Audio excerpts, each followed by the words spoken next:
It's real in the field goals, the instant reaction show, the last instant reaction of the 2015 2016 NFL season.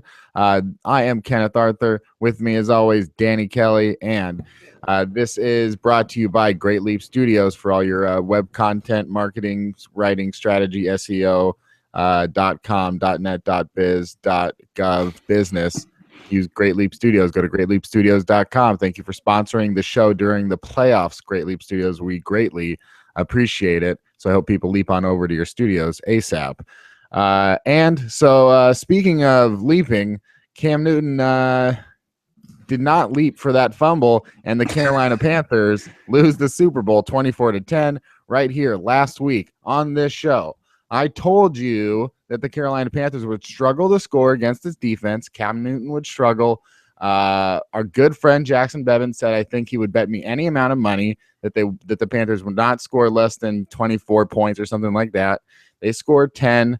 The Denver Broncos, they win the game 24-10. Obviously, a lot of the credit will go to their defense. Danny, from your vantage point of seeing the game, you've also managed to, you also happen to be a fan of the Seattle Seahawks, who for the last 4 years have had some of the greatest defenses of all time.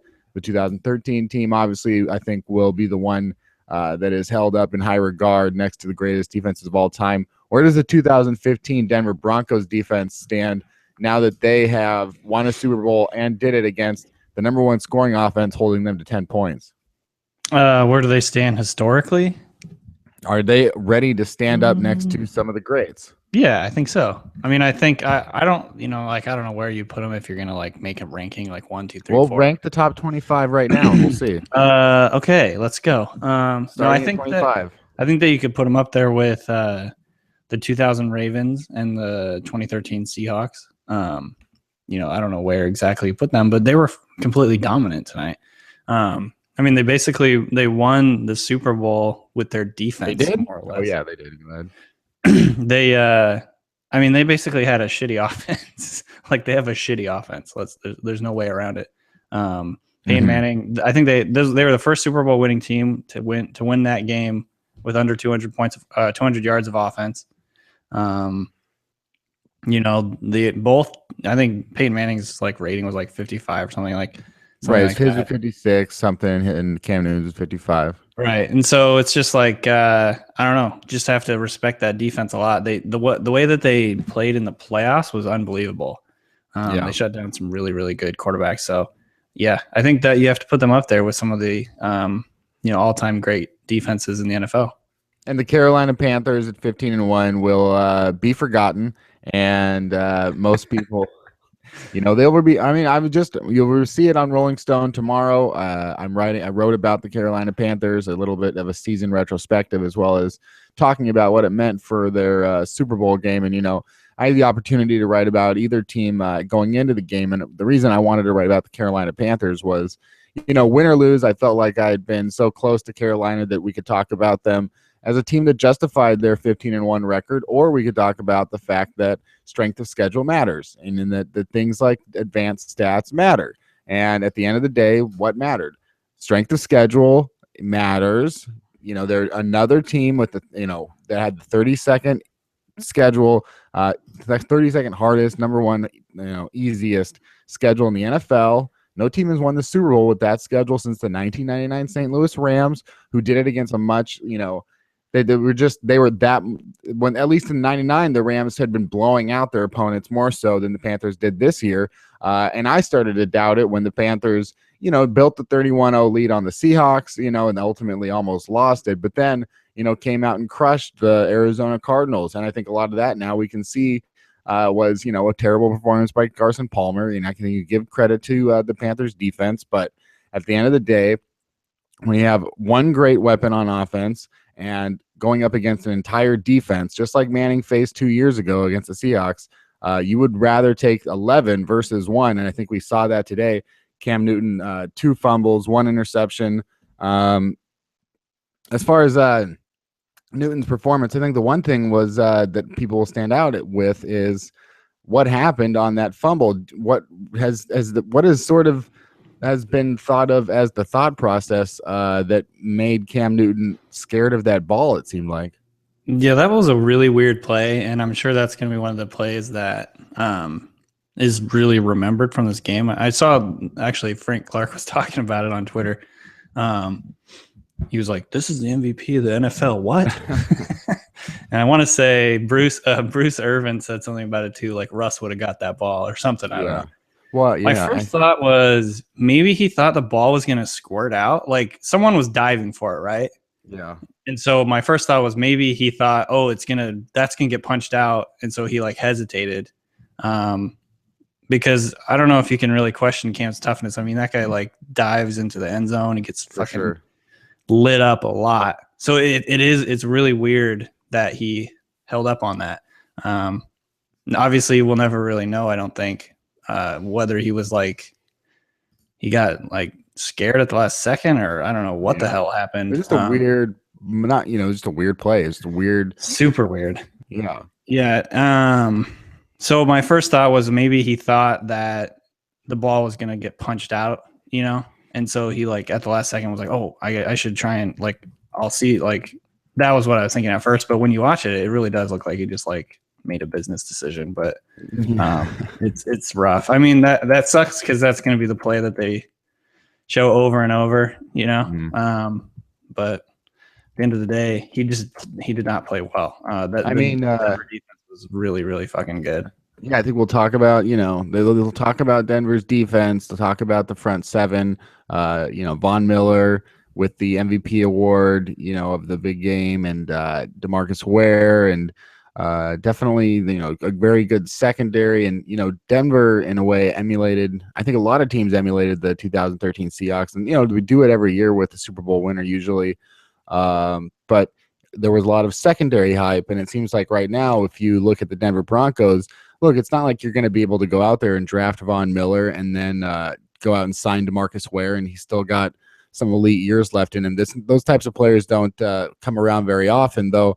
That doesn't stop teams from trying. I remember, right after the Seahawks won the Super Bowl, that 2014 first round of the draft, there were 7 or 8 defensive backs, which was like a record at the time, including the Denver Broncos. They took Bradley Roby.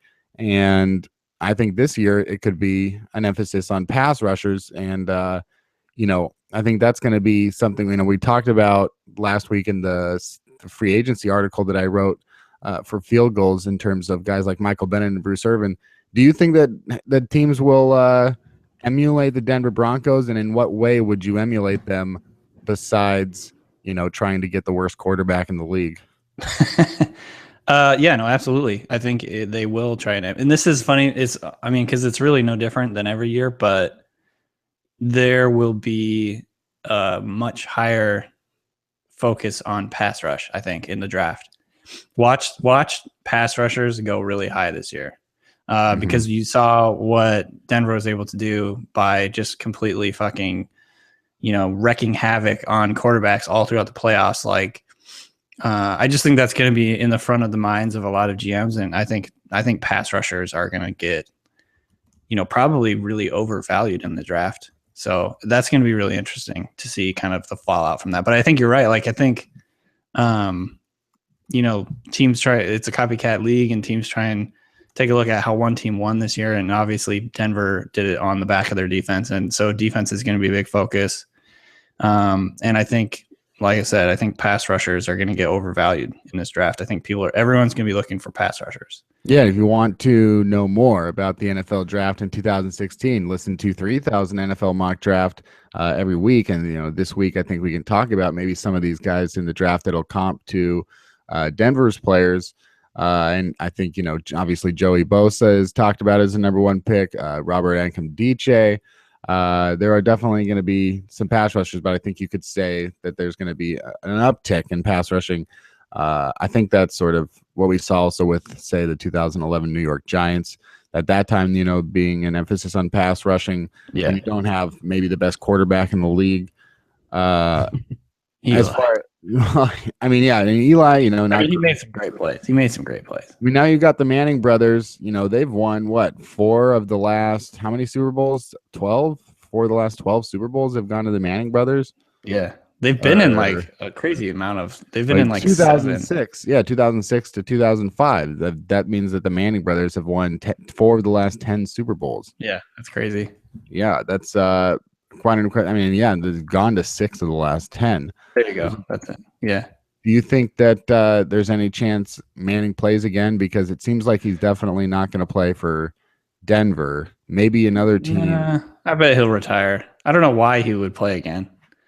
I mean, this is like the storybook way to go out, right? Like you just won a Super Bowl. I mean, Looking he didn't like really, shit. well, he did. Yeah, I mean, I guess that's not. He looked true. like I mean, shit today, you know? It's not the storybook way to go out necessarily, but it looks like Peyton Manning's passes are like passing through some sort of time vortex that everything goes at a different speed, because I can't imagine how much time passes from when he throws the ball to when it gets to an intended destination. It's like, you know, a dramatic pass in the movie Rudy where it's like he launches it in the air or whatever, and there's like it's music. Like, yeah, music's playing and it's like da, da, da, da, and it's like the ball traveling through the air for like 2 minutes. But that's just regular speed Peyton Manning throws right now. Speaking of retirements, it seems like Marshawn Lynch has retired and put out that notice. Any thoughts there? I mean, that's not surprising. It is typical Lynch fashion to tweet something during the fourth quarter of the Super Bowl. That was really awesome. Hey, it's about time you got to do something in the fourth quarter of the Super Bowl. Oh, right? Good one. But yeah, no, it's not. I guess, I mean, I assume that it is official now. He's still being kind of cryptic about it, but I'm guessing that this is it. But yeah, not surprising. I kind of figured. How does it change anything for him to retire rather than being released? It means the Seahawks are able to go after the money that they paid him in his signing bonus. So they can still go after $5 million from him. Now the question is, will they? And they might not, just out of respect, you know, but I think typically teams do that. I don't think that, from what I've heard, the Detroit Lions would, you know, are going to give Calvin Johnson anything out of respect either, right? I don't know. I mean, yeah, they've said like, you know, that they went after Barry Sanders' money after he retired. Yeah, and that they, you know, so they think like, I think it's standard. I think it's standard to do that. Right. You have that stuff in place because you don't want guys, you just want to make sure that there are consequences for leaving the contract early, even though, you know, it's not like that the Seahawks, they can cut you at any team can just cut you at any time. But yeah, do you think that there is a good relationship between Marshawn Lynch, not just in the Seahawks, but like and Seattle? Do you see him as a guy that'll be ever like hanging out in Seattle? No. I think he's probably gonna, you know, do his thing in Oakland. I think he, you know, feels really close to that community, and so it will be interesting to kind of see if he like hangs out and does like Seahawks stuff as like a retired player. Yeah, but I would say probably not much. Yeah, he's got to, you know, you got to get back, raise the 12th man flag, do some stuff. Yeah, you maybe he'll do that. But I saw, you know, they tweeted out, or Adam Schefter had like tweeted out from some, you know, I think talking about, I think it was Schefter. It doesn't matter that his numbers are almost identical with Earl Campbell's. Now Campbell, you know, I think played in a different time and sort of the numbers were spread out, but almost identical career numbers. So Marshawn Lynch, Hall of Fame. I said before the year that I already thought he was a Hall of Famer, and obviously he didn't do anything this season to help his case as a Hall of Famer. But you know, does he feel like a Hall of Fame player to you? You know, that's really, yeah. I think to me he does. That's always like a really loaded question, or maybe not loaded, but it's always like a complicated question. I think he does feel like a Hall of Famer. I haven't looked at his numbers really closely. I think it was Bob Condotta that was tweeting out that. But or at least he was just tweeting out some stuff about Lynch in terms of his Hall of Fame bid. But to be honest, I haven't really looked at that, and I don't know like the benchmarks for like what running backs get in. So I'm not very good at answering this. I mean, you wrote about it. So what is it like? Like are his numbers there? No, I mean, he's under 10,000 rushing yards. He's 4.7 yards per carry, 74 touchdowns. Definitely, like, overall, when you have, like, the all-time leading rushers, he falls below the category of a shoo-in, and he definitely falls into more of the gray area. Yeah. But I do think that the differences are, and I've always felt this way about any Hall of Famer, no matter what the sport is, It's that it's more about having a really good peak than it is having a really long career or having really great big time stats. Because, or it's like, you know, overall career stats. To me, it's like a Hall of Famer is that just that. You're like the most famous people of that time. You're reminiscent of that era. If you look at a guy in baseball, because I know Baseball Hall of Fame is more widely recognized than any other Hall of Fame. You look at a guy like Kirby Puckett, who is a first ballot Hall of Famer. Nobody questions it. Nobody even thinks about it. But when you look back at it, he really only played like 9 seasons in the league. It was just that they were all really good. So I think when you look at Marshawn Lynch, the fact that he had something, I think 6,000-yard rushing seasons, and the fact that from 2011 to 2015 or 2014, you know, he was the league's leading rusher. He was the most rushing touchdowns in the NFL over that period of time. For almost half a decade, Marshawn Lynch was the most productive running back in the NFL. So when you compound that with Beastquake, when you compound that with an NFL championship and another Super Bowl appearance, it's unfortunate that, you know, he didn't get a rushing touchdown in the final play of Super Bowl 49. Otherwise, you know, now you're talking about a 2-time Super Bowl champion with a game-winning touchdown in the Super Bowl. I think it's a shoo-in, but I do think second, third ballot, Marshawn Lynch should get in. I mean, you can't, I don't think even a guy like Edgerrin James, who might have very similar stats and a similar career, I don't know that I associate Edgerrin James with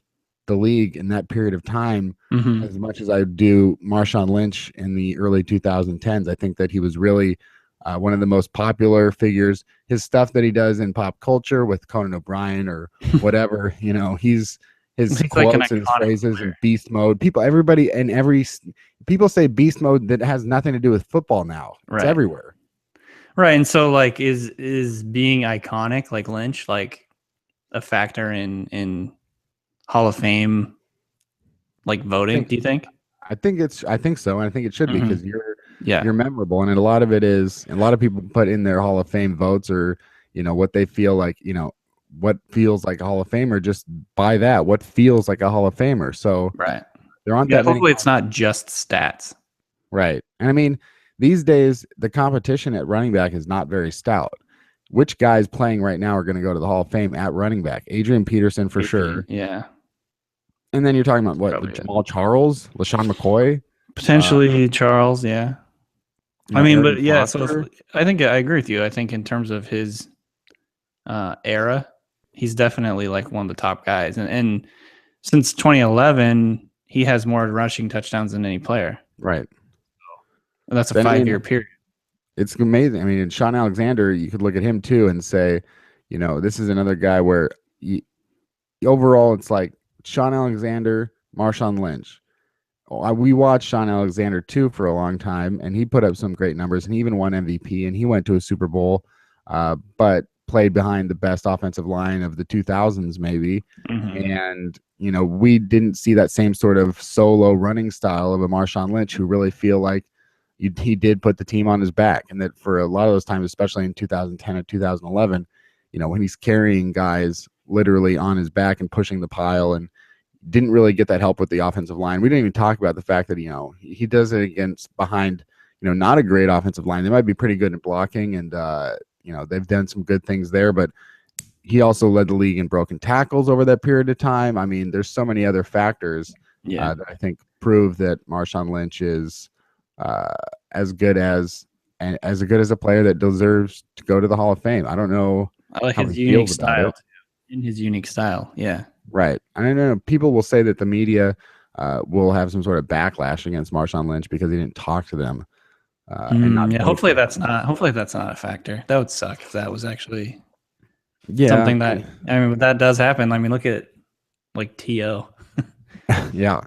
And I don't know exactly how many people vote for the Hall of Fame and how that all works, but I mean, let's say like you're most of these beat reporters or whoever it is that are voting for the Hall of Fame, like most of them have never even like been in the same locker room as Marshawn Lynch. They weren't directly affected. If it's supposed to be some sort of brotherhood allegiance where like they're going to band together against Marshawn Lynch because he didn't like talking to the media, I mean, that just seems ridiculous to me.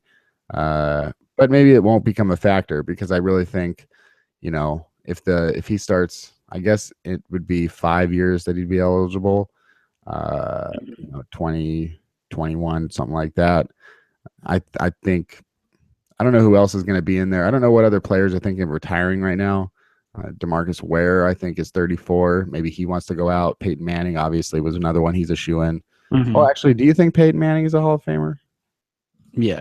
Do you think Eli Manning is a Hall of Famer? Well, no. He's probably in that gray area, though, because of the Right. Super Bowl. Yeah. Do you think Taryn Manning is a Hall of Famer? I'm not sure who that is. I think she was played Eminem's girlfriend in 8 Mile. All right. Is that the girl from Orange is the New Black? Yes. Okay, yeah. Definitely She's a Hall of Famer. Famer in my heart, yeah. Great. Well, that is our instant reaction to the Super Bowl, as well as Marshawn Lynch's retirement announcement, probably. It looks like all the Seahawks and everything are like saying that, it looks pretty clear, but he didn't explicitly say it. So, hey, with Marshawn Lynch, just wait until the paper's clear, Right.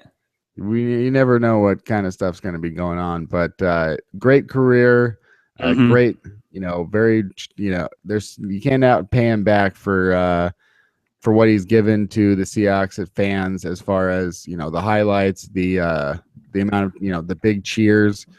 He's been one of the coolest players to watch over the years. So yeah. I mean, I remember exactly where I was. I mean, everybody does during Beastquake. It's like, right. It's like JFK getting shot or 9/11. You just remember where you are. Yeah. You'll always remember that moment. And it's like, I was, even then, for a team that we knew had no hope of winning the Super Bowl, they were already leading. Just that run was just so unbelievable that everybody was freaking out. And I was in a bar and it was crowded, and it was just everybody in there was a Seahawks fan, even though it's in LA, it's a Seahawks bar, and it was just bananas. And I will cherish that memory forever. So that type of stuff that he does, the one that he had against the Arizona Cardinals, the fact that he just helped at Seahawks, you can't forget that. He's definitely a Seahawks Hall of Famer. I think that he should be an NFL Hall of Famer. It just might take a couple years. Yeah, I could see that. I could see that. Real in the Field Goals. Follow on Twitter at Field Goals. If you want to donate to our Patreon account, we appreciate it. We thank the Patreon donors. Just a note, if you're donating through Patreon, that is a monthly thing. So that if you threw in, $2 or $3, just I want you to know that that's coming up. That's something that continues. So just be mindful. I don't want anyone to feel gypped. Right. So if you donated $40, we're not trying to fake everyone out and get money. No, if you donated $40, which someone has donated $40, we've had people donate $15 or $20. It's not a one-time donation; it is monthly. So just feel free to donate $99 every month, and that's all we ask. And then we'll be able to keep the good times rolling. But that is the conclusion of the Real in the Field Goals 2016 season, including 16 reaction podcasts plus another 3, so like 19 reaction podcasts. That'll be the last reaction podcast until plus the 3 that you did that one time it didn't work. Right. Oh, that's true. 22 or 21 reaction podcasts. All of them were fun, and we've got about 31 weeks, I think, until the next NFL season. I appreciate that you keep the count. Yeah. Well, I think it's a good way to do it.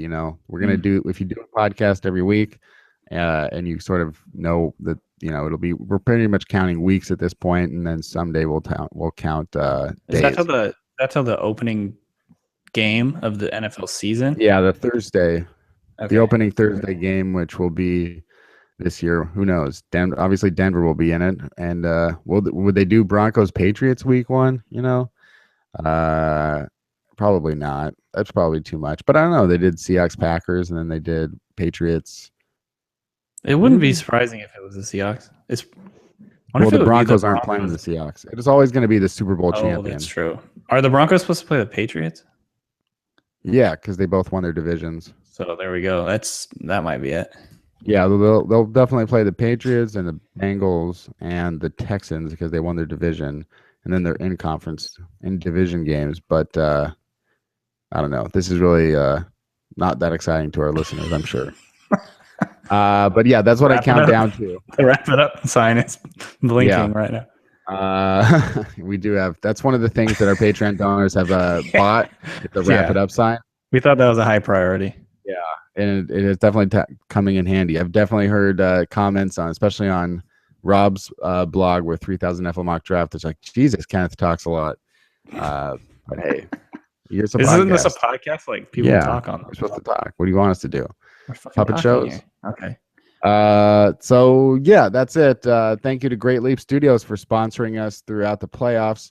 Exactly. If you're interested in sponsoring Field Goals for any sort of local business, I think Seattle. You're hitting thousands of people in Seattle. So if you're interested in some sponsorship, you can email us at sbnfieldgoals@gmail.com.